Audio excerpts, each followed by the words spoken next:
Hello everyone, welcome to Profound IAS. आज के इस क्लास में हम लोग 2023 के एसए पेपर के बारे में डिस्कस करेंगे जो मेंस में हुआ है, जो कल ही हमारा हुआ है। तो उसमें हम लोग ये जानने की कोशिश करेंगे कि पेपर कैसा था और एसए का पेपर होता कैसा है। ठीक है, इसके बारे में जानेंगे। तो इससे पहले कि हम आगे बढ़ें, हम कुछ बहुत इंपॉर्टेंट इशूज़ के बारे में बात कर लेते हैं और जो अनेक प्रोफाउंड आईएएस का जो हमारा जो इनिशिएटिव है उसके बारे में भी बता देते हैं। 100 days comprehensive course for UPSC prelim 2024 आ गया आपका। ये 3 अक्टूबर से हो रहा है। ठीक है, इसमें प्रीलिम्स से स्पेसिफिक जितनी भी बातें होंगी, polity, ancient history, medieval history, art and culture, modern history, environment and ecology, science and technology, Indian economy, geography, current affairs and test series, बीटीज, टेस्ट सीरीज, सब कुछ होगा इसमें अलॉन्ग विद द गुरुकुल अभ्यास, जिसमें हम लोग जो हमारा कोचिंग सेंटर है, ऑफलाइन सेंटर, वहाँ पर हम लोग इसको डिस्कस करते हैं 1-2 दिन रहकर कोचिंग सेंटर में। ठीक है, तो इसका जो लिंक है मैं आपको डिस्क्रिप्शन बॉक्स में डाल दूंगा। दूसरा है कि सीसैट कोर्स भी हमारा स्टार्ट हो रहा है। इसमें कोशिश करेंगे कि जो करंट पैटर्न है सीसैट का उसके हिसाब से फॉर्मेटेशन, combination, probability, number system, quant, reasoning, comprehension, test series, ये सारी चीज़ें इसमें होगा। इन दोनों कोर्सेज़ का जो लिंक है मैं आपको डिस्क्रिप्शन बॉक्स में डाल दूँगा। ये QR कोड को भी आप स्कैन करके उस कोर्स पे जा सकते हो।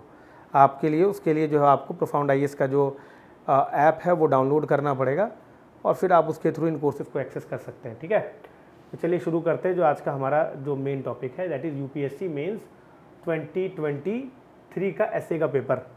देखिए सर, जिन बच्चों को नहीं पता है मैं आपको समझा देना चाहता हूँ कि यूपीएससी में जो पहला पेपर होता है ना, वो जिसे हम लोग जीएस पेपर 1 भी कहते हैं, और टेक्निकली वो एसए का ही होता है। हालांकि जीएस पेपर 1 हम लोग जो है बेसिकली वो हिस्ट्री वाला जो टॉपिक होता है, हिस्ट्री ज्योग्राफी, उसे कह देते हैं।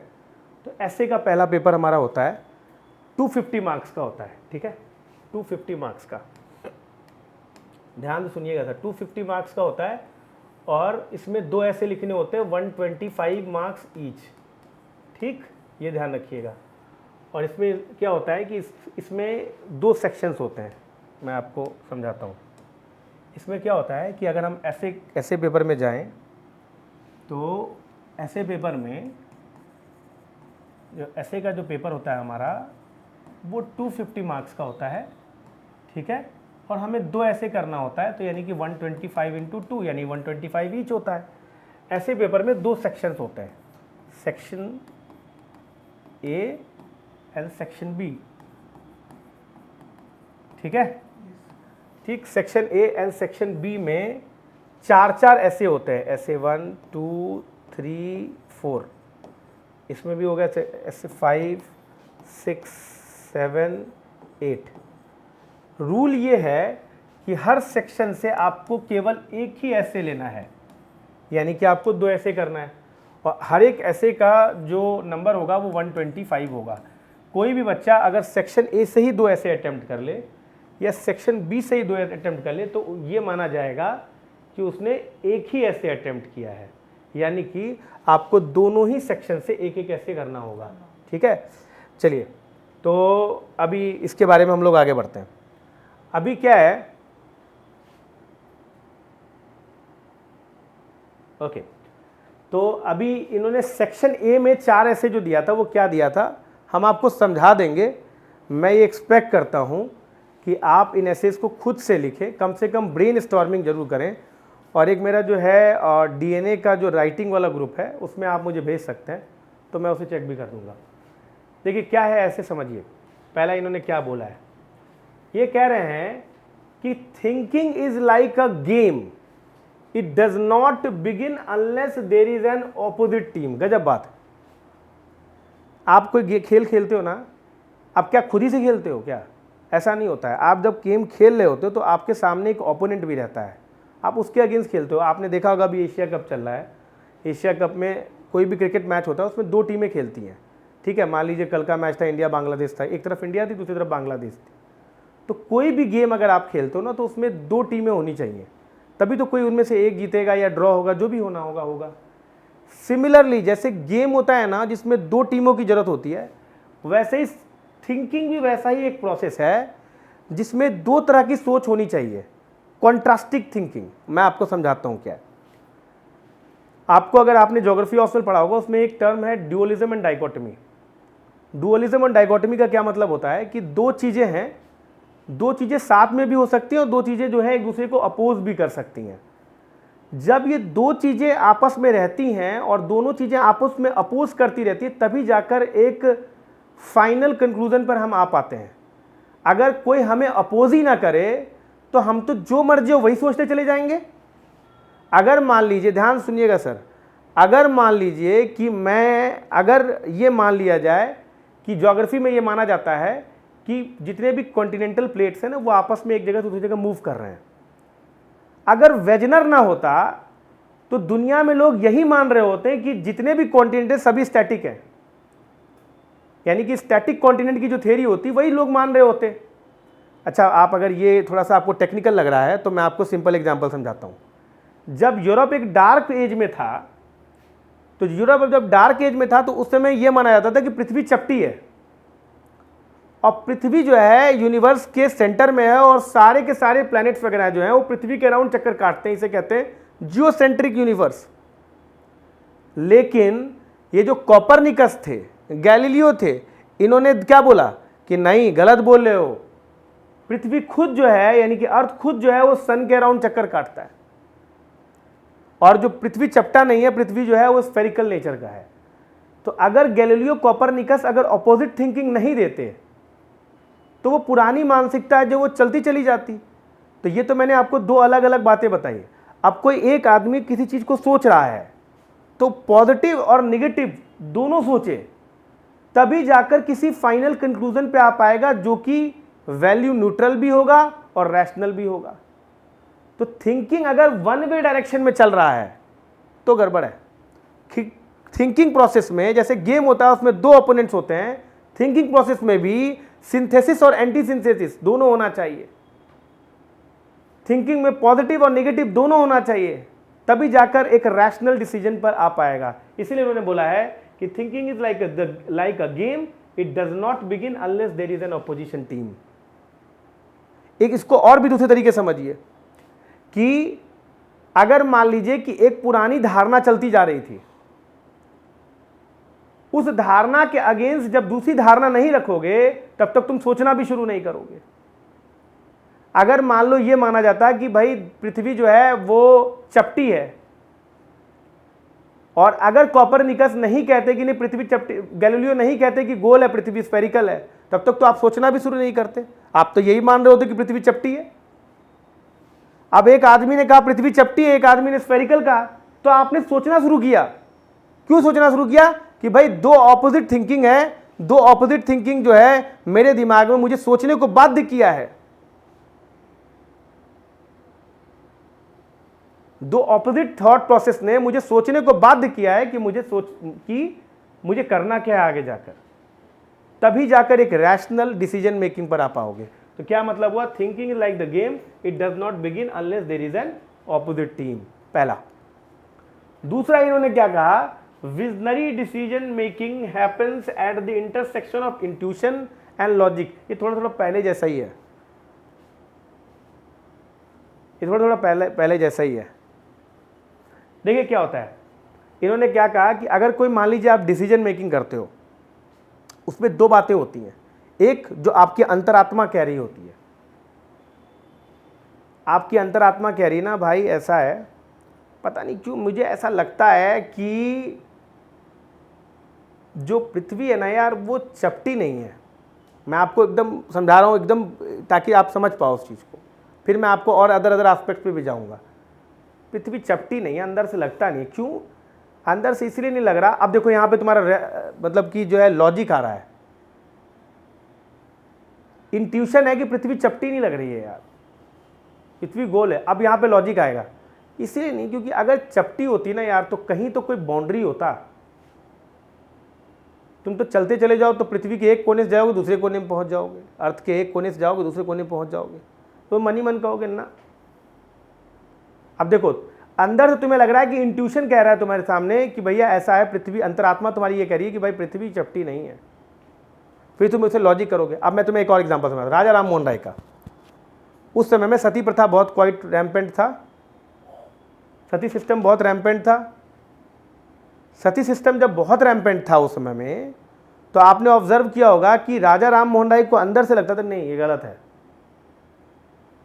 पहले तो उन्हें ये लगा होगा ना यार ये कैसे है, आदमी मरता है औरत भी उसके साथ मर जाती है, इससे बड़ा तो पेट्रियार्की कुछ है ही नहीं, इनजस्टिस है विमेन के साथ। तो अंदर से लगा नहीं ये गलत है। फिर उन्होंने क्या कहा, उन्होंने वेदों का सहारा लिया और कहा कोई भी वेद कोई भी स्क्रिप्चर जो है इस चीज को सपोर्ट नहीं करता है। यह है रैशनैलिटी। जब रैशनैलिटी और इंट्यूशन का जब मिलन होता है वहीं पर विजनरी डिसीजन मेकिंग होता है। समझ में आ रहा है कि नहीं? आपकी अंतरात्मा और आपका जो तर्क है अगर वो दोनों नहीं मिलेगा तब तक जो है कोई भी रैशनल डिसीजन और विजनरी डिसीजन मेकिंग नहीं होगा। जब दोनों मिला तभी तो राजा राम मोहन राय सती सिस्टम को अलग हटा पाए, नहीं तो क्या पॉसिबल था? नहीं पॉसिबल था।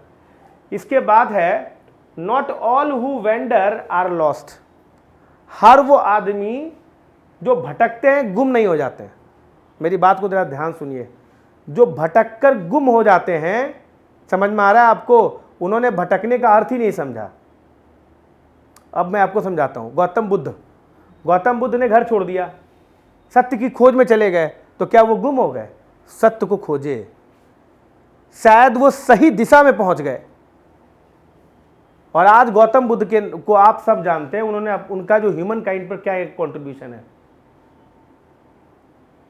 समझ रहे हो बातों की नहीं? वेंडर का मतलब केवल भटकना नहीं है, वेंडर का निष्काम कर्म भी है। भगवत गीता में श्री कृष्ण ने क्या कहा है?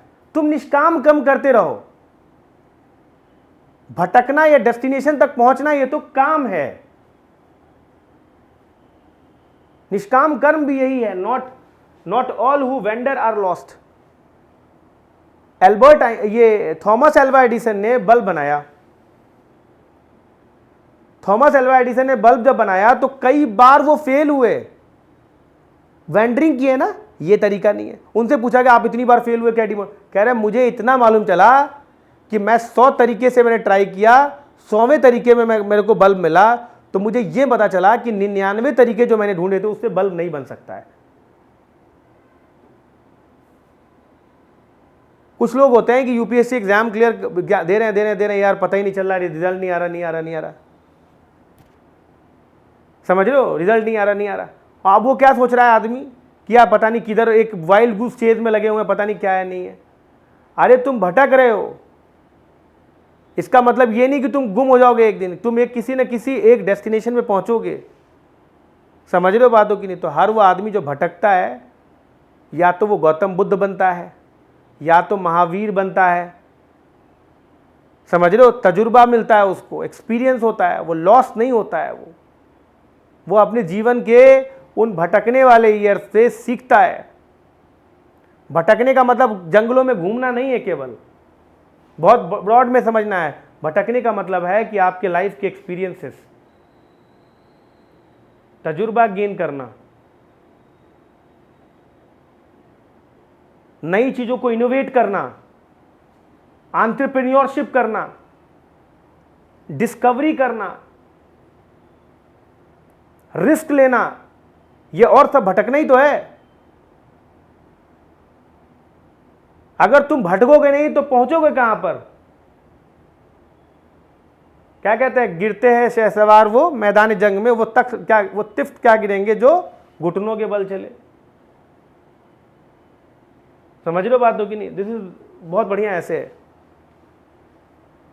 Inspiration for creativity springs from the effort to look for the marginal in the mundane, sorry not marginal, magical in mundane. फिर से सुनो, इंस्पिरेशन फॉर क्रिएटिविटी मतलब कोई चीज क्रिएट करना, कुछ इनोवेटिव दिखाना। तो inspiration for creativity springs from the effort to look for the magical in mundane. यह ऐसे इस पूरे ऐसे पेपर का सबसे अच्छा ऐसे है। इस ऐसे ने क्या कहा है समझो। ये कहते हैं क्या कि हम अपने डे टू डे लाइफ में बहुत सारे काम करते हैं, रोज टॉयलेट करते हैं, रोज बाथरूम जाते हैं, रोज नहाते हैं, रोज खाना खाते हैं, कोचिंग भी आते हैं, फिर पढ़ाई करते हैं, फिर उसके बाद जो है थोड़ा म्यूजिक भी सुनते हैं, फिर सो जाते हैं। स्टूडेंट की लाइफ।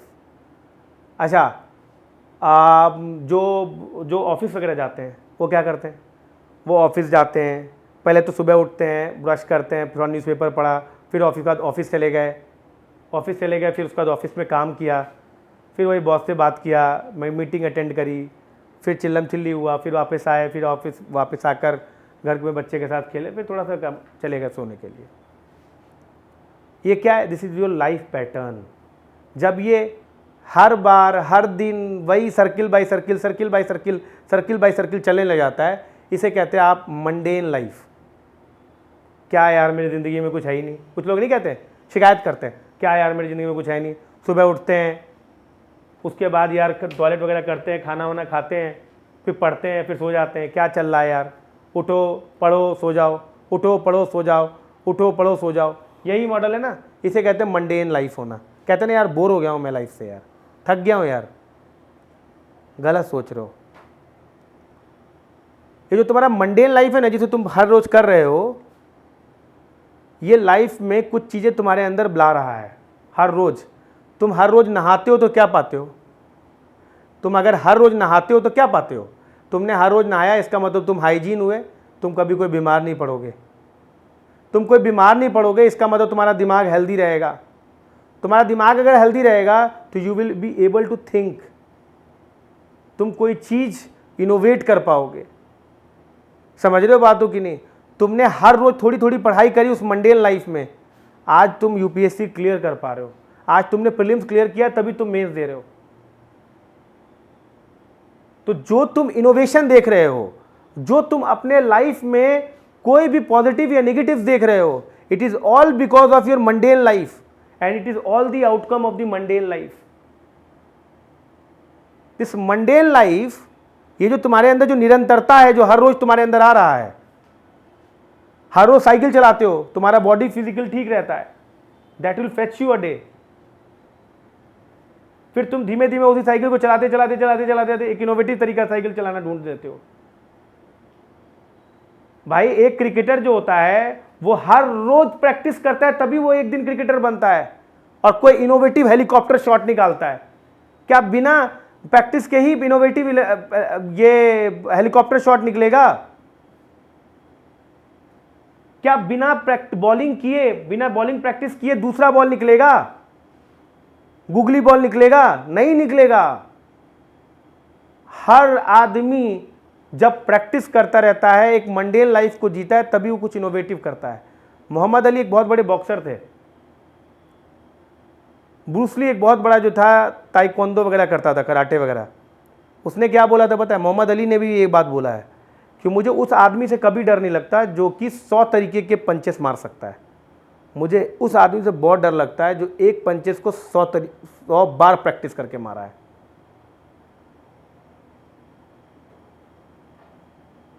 यही है वो ऐसे। Inspiration for creativity springs from the effort to look for the magical in the mundane. हर रोज तुम प्रैक्टिस करोगे ना, तभी शायद दो चीजों में तीसरा अर्थ निकाल पाओ। मंडेन लाइफ अगर तुमने फॉलो नहीं किया, उस मंडेन लाइफ में इंटरेस्ट नहीं ढूंढा, तो इनोवेशन कभी नहीं होगा। व्हाट एन ऐसे। उस 3 घंटे के पीरियड में इस ऐसे को सोचना थोड़ा सा डिफिकल्ट है। समझ रहे बातों की नहीं? नेक्स्ट, ये ऐसे तो सर अपने आप ही में नायाब ऐसे है। लिखा है इन्होंने, जरा समझिएगा, girls are weighed down by restrictions. ये तो बड़ा कॉमन सी बात है, गर्ल्स पे बहुत रिस्ट्रिक्शंस होते हैं, उधर नहीं जा सकते, जॉब नहीं कर सकते, जॉब करते हो तो इशार के बीच में होना चाहिए, जॉब से आओ तो काम करो, जॉब से जाने से पहले काम करो, बच्चों को संभालो, ये करो वो करो, बाहर घूमो मत, इधर मत पढ़ो, ज़्यादा ना पढ़ो, कम ना पढ़ो, ये ना करो वो ना करो। There are many restrictions. ये ना पहनो वो ना पहनो, ज़्यादा तेज हंसो मत, कम तेज हंसो, ये फलाना दिमाग का 1000 type of restrictions are there on women girls पे। लेकिन सिमिलरली बॉयज़ पर डिमांड्स भी होता है। और ध्यान रखना, इन्होंने मैन और विमेन शब्द इस्तेमाल नहीं किया है। This you need to understand. When they use the term girls, इसका मतलब ये एडोलेसेंट गर्ल्स की बात कर रहे हैं, 18 साल से छोटे बच्चे की बात कर रहे हैं।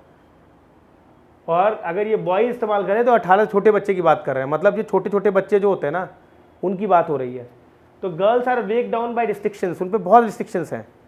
बॉयज़ पर डिमांड बहुत ज़्यादा है, बेटा पढ़ ले, नहीं तो कुछ जॉब नहीं होगा तो क्या करेगा,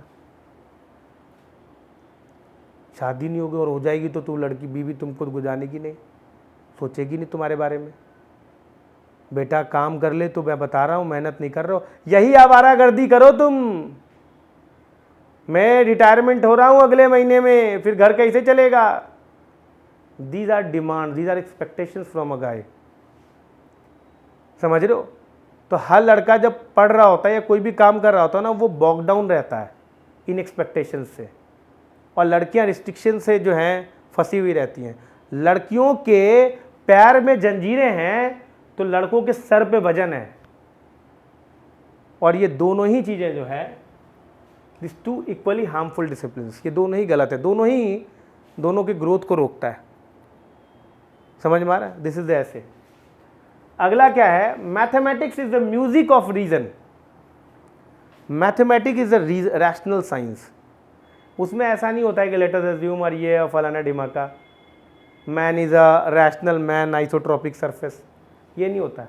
2 + 2 4 होता है। समझ में? This is one of the most difficult essay of this paper. Writing 1000 to 1200 words over this ऐसे इज अपने आप में बहुत डिफिकल्ट है। इसमें रैशनैलिटी बहुत ज़्यादा है। समझ में आ रहा है? अगर आप अपने जीवन में भी, अपने डिसीजन मेकिंग में भी अगर वो रैशनैलिटी ढूंढे,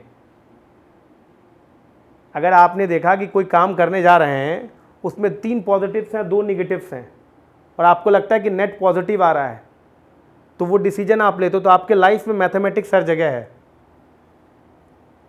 अगर आपको दिल्ली जाना है या लखनऊ जाना है, अगर यू आर फ्रॉम गोंडा, तो आप सभी तरह के पॉसिबिलिटीज़ को देखोगे और तब जाकर आप किसी डिसीजन पे आओगे। आप जब अपने दिमाग में कैलकुलेट कर रहे होते हो कि यार ये चीज़ें इसमें सही सही हैं, you are doing actually a mathematical work. समझ रहे हो बातों की नहीं? जीवन में हर जगह मैथमेटिक्स है,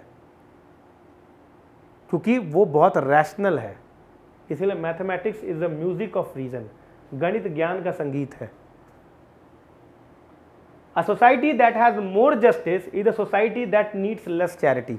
बहुत बढ़िया, ऐसे सबसे इजी इन्होंने कहा है कि अगर सोसाइटी में बहुत जस्टिस हो, न्याय हो, तो हर आदमी का ग्रोथ होगा। अगर मैं जैसे इस ऐसे में बोला कि गर्ल्स पर रिस्ट्रिक्शंस लगा दिए जाते हैं, अगर रिस्ट्रिक्शंस ना लगे, लड़कों पे डिमांड ना करें, एक्सपेक्टेशन ना करें, तो लड़की और लड़के दोनों का ग्रोथ होगा। अगर हम लोग शेड्यूल कास्ट या लोअर कास्ट, जो बैकवर्ड कास्ट जो होते हैं, अगर हमने उसको डिस्क्रिमिनेट नहीं किया तो उसके साथ जस्टिस होगा। हमने उसे फेयर ट्रीटमेंट दिया, इट इज अ जस्टिस। अगर कि कोई गरीब है और कोई बहुत अमीर है, अगर हमने इनकम रीडिस्ट्रीब्यूशन किया, इट इज अ जस्टिस। अगर ये सब काम किया हमने, तो सबका इंक्लूसिव ग्रोथ होगा। तो किसी को चैरिटी की जरूरत पड़ेगी क्या? कोई सब्सिडी लेने की जरूरत नहीं, सब ग्रो कर जाएगा। याद करो, मैंने आपको कई बार बोला है कि ये जो फ्री देने का, याद है आज की क्लास में मैं बता रहा था कि ये जो फ्री देने का कल्चर है ना, ये क्यों है? Free the charity. Gruhalakshmi, 5 vows of Karnataka, Ladli Beti 1000 रुपये, तमिलनाडु एक अपना अलग 1000 बेटी को दे रहा है। ये क्यों है? क्योंकि सोसाइटी आपका अनजस्ट है ना। अगर सोसाइटी में इक्वलिटी आ जाए और जस्टिस प्रिवेल कर जाए, तो ऐसी स्कीम्स की जरूरत ही नहीं पड़ेगी आपको, सोसाइटी में अपने आप ही वेलफेयर आ जाएगा। तो यही बोला है इन्होंने कि society that has more justice is a society that needs less charity. जितनी कम, अब तो बिल्कुल जस्टिस पूरा 100% तो नहीं हो सकता, आपको चैरिटी कम देनी पड़ेगी, सोसाइटी इक्विटेबल और इंक्लूसिव ग्रोथ की तरफ जाएगा। Education is what remains after one has forgotten what one has learned in school. वाह, क्या ऐसे है? क्या बोला इन्होंने कि इसको हिंदी में पढ़ो। शिक्षा वह है जो विद्यालय में सीखी गई बातों को भूल जाने के बाद भी शेष रह जाती है।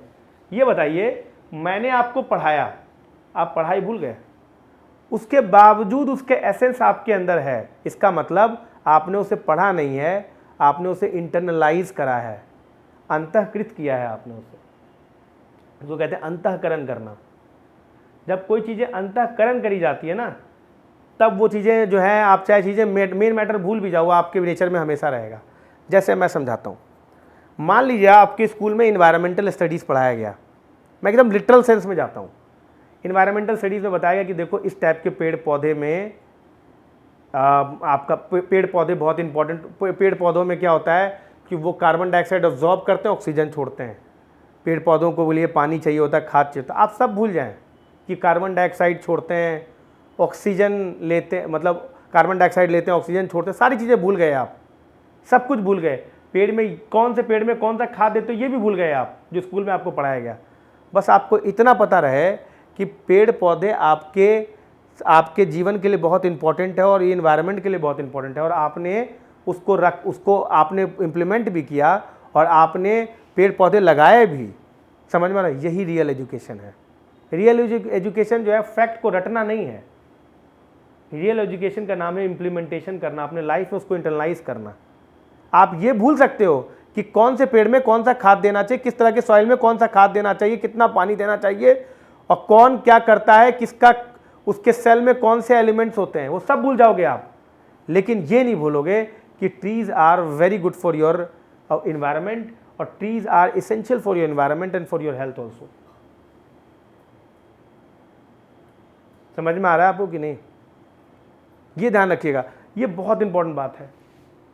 तो ये क्यों रहा? क्योंकि आपने पढ़ाई करते वक्त इस किसी चीज पर आप क्यों पढ़ रहे हो?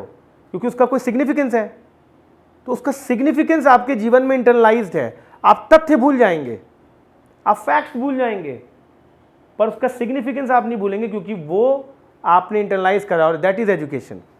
एजुकेशन का पर्पस ये नहीं होता है कि हर चीज़ आपको पता ही रहे। एक डॉक्टर को सारी बातें नहीं पता हो सकती हैं, लेकिन वो एक्सपीरियंस के थ्रू इंटरनलाइज करके वो काफ़ी चीज़ें बता देता है। That is education. एजुकेशन का पर्पस ही यही है।